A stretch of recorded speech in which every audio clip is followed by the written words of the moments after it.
Hello प्यारे बच्चों, कैसे हैं। आशा करता हूँ कि आप लोग अच्छे होंगे और अच्छे से पढ़ाई कर रहे हैं। तो आप लोग जो है एमसीक्यू आप लोगों का जो है, तो चलते हैं एमसीक्यू की ओर, ज़्यादा देरी ना करते हुए। पहला क्वेश्चन है, शुक्लयुगीन लेखक हैं नाभादास, शिवपूजन सहाय या राम प्रसाद निरंजनी या दौलत राम। इसका राइट आंसर कौन सा हो जाएगा? आप लोग कमेंट करके बताना कि आप लोगों का 20 क्वेश्चन में आप लोगों को कितना सही हो रहा था। और मैं जो बता रहा हूँ उसको आप लोग याद करते चलेंगे ताकि जो है परीक्षाओं में आप लोगों को मदद मिल जाएगी। आप लोग अच्छे से अच्छे मतलब एमसीक्यू विकल्प जो है कर पाएंगे। ठीक है, इसका राइट आंसर कौन सा हो जाएगा? शिव पूजन सहाय है। और मैं बता दूं, शुक्ल युग के लेखक कौन कौन से हैं? जयशंकर प्रसाद हैं, मुंशी प्रेमचंद हैं, और हैं गुलाब राय हैं, हजारी प्रसाद द्विवेदी हैं। फिर आप लोग एक बार याद कीजिए, शिवभोजन सहाय, मुंशी प्रेमचंद, जयशंकर प्रसाद, गुलाब राय, हजारी प्रसाद द्विवेदी, ये सब शुक्ल युग के लेखक हैं। ठीक है, यहाँ तक आप लोगों का क्लियर हुआ? क्योंकि कभी कभी पूछ देता है और भी लेखकों का।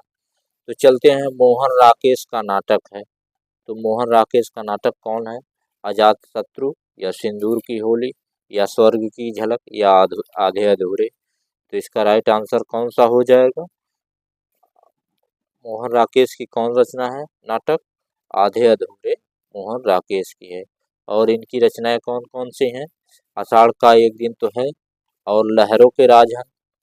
ठीक, आषाढ़ का एक दिन, लहरों के राजहंस, आधे अधूरे, ये सब मोहन राकेश का नाटक है। अजातशत्रु किसका है? जयशंकर प्रसाद का नाटक है। स्वर्ग स्वर्ग की झलक उपेंद्र नाथ आस्क की।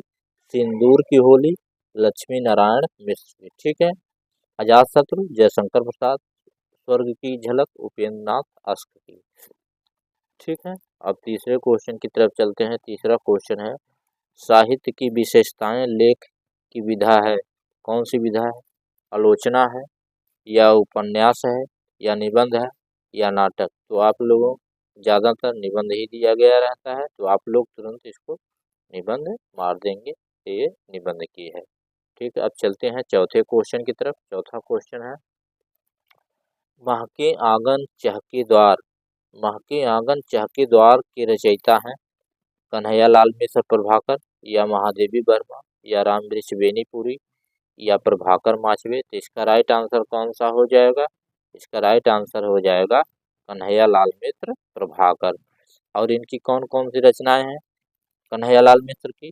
जिंदगी मुस्काई, माटी हो गई सोना, दीप जले शंख जले। ठीक है, महके आंगन चहके द्वार, और जिंदगी मुस्काई, माटी हो गई सोना, दीप जले शंख जले, ये सब इनकी रचनाएं हैं। आप लोग याद कर लीजिएगा ताकि आप लोगों को मदद मिल जाएगी। और प्लीज़ आप लोगों से हमारा निवेदन है कि देखिए सब्सक्राइबर हमारे पास कितने कम हैं। अगर हम आप लोगों की हमारी मेहनत कम नज़र आ रही हो तो आप मत सब्सक्राइब कीजिए। लेकिन अगर आपको ये लगता है कि मैं पढ़ा रहा हूँ, मेहनत कर रहा हूँ आप लोगों के लिए, तो आप लोगों का यह जो है फर्ज बनता है कि आप लोग सब्सक्राइब कर दिया करो प्लीज़। हैं, पांचवा क्वेश्चन है, उसने कहा था प्रसिद्ध कहानी के कहानीकार हैं कौन है? राजा शिव प्रसाद सितारे हिंद या ईसा अल्लाह खां या चंद्रधर शर्मा गुलेरी या बंग महिला। तो इसका राइट आंसर कौन सा हो जाएगा? चंद्रधर शर्मा गुलेरी। और चंद्रधर शर्मा गुलेरी की कौन कौन सी रचनाएं हैं? सुखमय जीवन, बुद्ध का कांटा, सुखमय जीवन, बुद्ध का कांटा, उसने कहा था।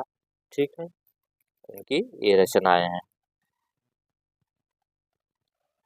यहाँ पे देखिए बंग महिला है, इनका पूरा नाम क्या है होता है? इनका पूरा नाम राजबाला घोष। ठीक है, अब चलते हैं, सातवां क्वेश्चन है, छठा क्वेश्चन है, रीतिबद्ध काव्य धारा के कवि हैं केशवदास हैं या घनानंद हैं या ठाकुर हैं या इनमें से कोई नहीं। तो इसका राइट आंसर कौन सा हो जाएगा? रीतिबद्ध रीतकाल को कितने भागों में बांटा गया था? रीतिबद्ध, पहला चरण रीतिबद्ध, दूसरा चरण रीति सिद्ध, तीसरा रीति मुक्त। इसका राइट आंसर कौन सा हो जाएगा? रीतिबद्ध कवि कौन से हैं? तो इसका राइट आंसर केशव दास हो जाएंगे। और रीतिबद्ध कवि के नाम बताते हैं। केशव दास चिंतामणि, थोड़ा सा, तो केशव दास हैं और चिंतामणि हैं, कुलपति मिश्र हैं, देव हैं, भिखारी दास हैं, पद्माकर हैं। अब रीतिबद्ध धारा के फिर एक बार आप लोग याद कर लीजिए। केशव दास हैं, चिंतामणि हैं, कुलपति मिश्र हैं, देव हैं और भिखारी दास हैं, पद्माकर हैं और रीति मुक्त घनानंद आलम बोधा ठाकुर, घनानंद आलम बोधा ठाकुर रीति मुक्त धारा के हैं। रीति सिद्ध कवि के बिहारी रीति सिद्ध कवि हैं। ठीक है, यहाँ तक क्लियर हुआ। अब चलते हैं 7वें क्वेश्चन की तरफ। 7वां क्वेश्चन है, प्रयोगवाद योगीन कृति है। प्रयोगवाद योगीन कृति है कौन सी है? कामायनी या प्रिय प्रवास या रंग में भंग या धूप के धान। इसका राइट आंसर कौन सा हो जाएगा? कामायनी को छायावाद की कविता है। रंग में भंग राम नरेश त्रिपाठी की है, यह भी छायावादी है। प्रिय प्रवास अयोध्या सिंह उपाध्याय का, ये भी जो है द्विवेदी काल का है। धूप के धान गिरजा कुमार माथुर का, यह जो है प्रयोगवाद की रचना है। ठीक है, अब चलते हैं 8वां क्वेश्चन की तरफ। सुमित्रा नंदन पंत की रचना है हेम तरंगिणी, चिदम्बरा, यशोधरा या त्रिधारा। इसका राइट आंसर कौन सा हो जाएगा? सुमित्रा नंदन पंत की रचना चिदम्बरा। और सुमित्रा नंदन की पंत की कौन कौन सी रचना है? पल्लव, गुंजन, युगांत, युगवाड़ी, ग्राम्या, स्वर्ण किरण, चिदम्बरा। पल्लव, गुंजन, युगांत, युगवाड़ी, ग्राम्या, स्वर्ण किरण और चिदम्बरा सुमित्रानंद की प्रमुख रचनाएं। अब चलते हैं 9वां क्वेश्चन है। 9वां क्वेश्चन, तीसरा शतक का प्रकाशन वर्ष है 1979 या 1962 या 1951 या 1971। तो इसका राइट आंसर कौन सा हो जाएगा? तीसरा शतक जो है 1962 हो जाएगा। पहला शतक 1943, दूसरा 1951, तीसरा 1962। ठीक है, यहाँ तक 4 शतक का प्रकाशन किसने किया था? सच्चिदानंद हीरानंद वात्स्यायन अज्ञेय जी ने। ठीक है, अब चलते हैं 10वें क्वेश्चन की तरफ। 10वां क्वेश्चन है, गंगा लहरी की रचयिता हैं। गंगा लहरी के रचयिता कौन है? भूषण है या मतीराम है या पद्माकर है या देव है। इसका राइट आंसर हो जाएगा गंगा लहरी के रचयिता पद्माकर। ठीक है, यहाँ तक क्लियर हुआ। अब 11वां क्वेश्चन है, हास्य रस का स्थायी भाव है विस्मय है या उत्साह है या हास है या जुगुस्सा है। इसका राइट आंसर कौन सा हो जाएगा? हास्य रस का अस्थायी भाव हास हो जाएगा। तो चलते हैं 12वें क्वेश्चन की तरफ। चरण कमल बंदो हरिराई में अलंकार है, रूपक है या उत्प्रेक्षा है या उपमा है या इनमें से कोई नहीं। तो इसका राइट आंसर कौन सा हो जाएगा? चरण कमल, यहाँ पे जो योजक या हाइफन वाला जो चिन्ह होता है यह रूपक का सूचक होता है। यहाँ पे क्या कहा गया है? कमल रूपी चरणों की वंदना करता हूँ मैं, भगवान श्री कृष्ण के कमल रूपी चरणों की वंदना करता हूँ। तो यहाँ पे कौन सा अलंकार हो जाएगा? रूपक अलंकार। ठीक है, अब 13वां क्वेश्चन है, सोरठा छंद के द्वितीय चरण में मात्राएं होती हैं, कितनी मात्राएं होती हैं? तो पहले चरण में 11, दूसरे में 13। इसका राइट आंसर कौन सा हो जाएगा? दोहा का उल्टा सोरठा होता है। ठीक है, अब चलते हैं 14वें क्वेश्चन की तरफ। 14वां क्वेश्चन है, अभ्यागत शब्द में प्रयुक्त उपसर्ग है। जो उपसर्ग हो शब्दों के पहले लगता है, धातुओं के पहले और प्रत्यय धातु के लास्ट में पीछे। तो इसका कौन सा उपसर्ग हो जाएगा? अनु या आधि या अभी या इनमें से कोई नहीं। तो इसका राइट आंसर हो जाएगा अभी। ठीक है, अब चलते हैं 15वां क्वेश्चन। 15वां क्वेश्चन है, माता और पिता में समास है। यदि आपको समास पूछता है, यदि यहाँ पे योजक चिन्ह दिया रहता है तो आप लोग कौन सा समास मारेंगे? इसका राइट आंसर कौन सा हो जाएगा? द्वंद्व समास। ठीक है। द्विगु समास जहाँ पे संख्याओं की बात होती है, ठीक है। और यहाँ जो कर्मधारय है, विशेष और विशेषण का संबंध होता है बहुव्रीहि में, जहाँ पर दोनों पद मिलकर तीसरा अर्थ प्रधान हो जाता है, वहाँ पे बहुव्रीहि समास हो जाता है। और 16वां क्वेश्चन है, अमृत का पर्यायवाची शब्द है जीवन या पावन या अमीय या पीय।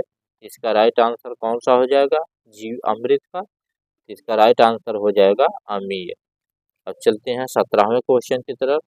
17वां क्वेश्चन है, युष्मत चतुर्थी एक वचन का रूप है, तुभ्यम या त्वत या तव या त्वत, तो युष्मास। इसका राइट आंसर कौन सा हो जाएगा?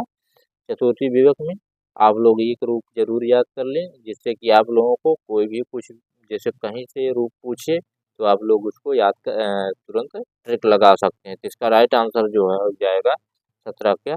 तुभ्यम। और हाँ, आप लोगों से मेरा निवेदन है कि जो है चैनल को सब्सक्राइब, वीडियो को लाइक शेयर करना ना आप लोग ना भूलें। ठीक है। 18वां क्वेश्चन है, रचना के आधार पर वाक्य के भेद होते हैं 4 या 3 या 6 या 5। इसका राइट आंसर कौन सा हो जाएगा? सरल वाक्य, साधारण वाक्य, संयुक्त वाक्य और मिश्र वाक्य, यही 3 प्रकार के वाक्य होते हैं। ठीक है, रचना के आधार पर। अब चलते हैं और उत्पत्ति के आधार, शब्द की उत्पत्ति के आधार पे कितने प्रकार के? 4, तद्भव, तत्सम, विदेशी, देशज। और अर्थ के आधार पे 8 प्रकार के होते हैं। ठीक है। अब चलते हैं, आप लोग ये सब याद करने की चीजें हैं, उत्तर अगर कोई बताएगा तो हाल ही याद नहीं होता है। ठीक है। 19वां क्वेश्चन, भाववाच्य में प्रधानता होती है किसकी? कर्म की या कर्ता की या क्रिया की या इनमें से कोई नहीं। इसका नहीं, इसका कौन सा हो जाएगा? भाववाच्य में जैसे जहाँ पे नेगेटिव वाक्य आता है, जैसे मुझसे चला नहीं जाता, तो चलना क्या है? क्रिया है। तो इसका राइट आंसर भाववाच्य में किसकी प्रधानता हो जाएगी? क्रिया। ठीक। और चलते हैं 20वें क्वेश्चन की तरफ। 20वां क्वेश्चन है, विकारी पद के भेद हैं 3 है या 6 है या 8 है या 4 है। इसका राइट आंसर कौन सा हो जाएगा? विकारी। इसका राइट आंसर हो जाएगा 4। और हाँ, आप लोग जो है वीडियो देखने के लिए आप लोगों का बहुत बहुत धन्यवाद।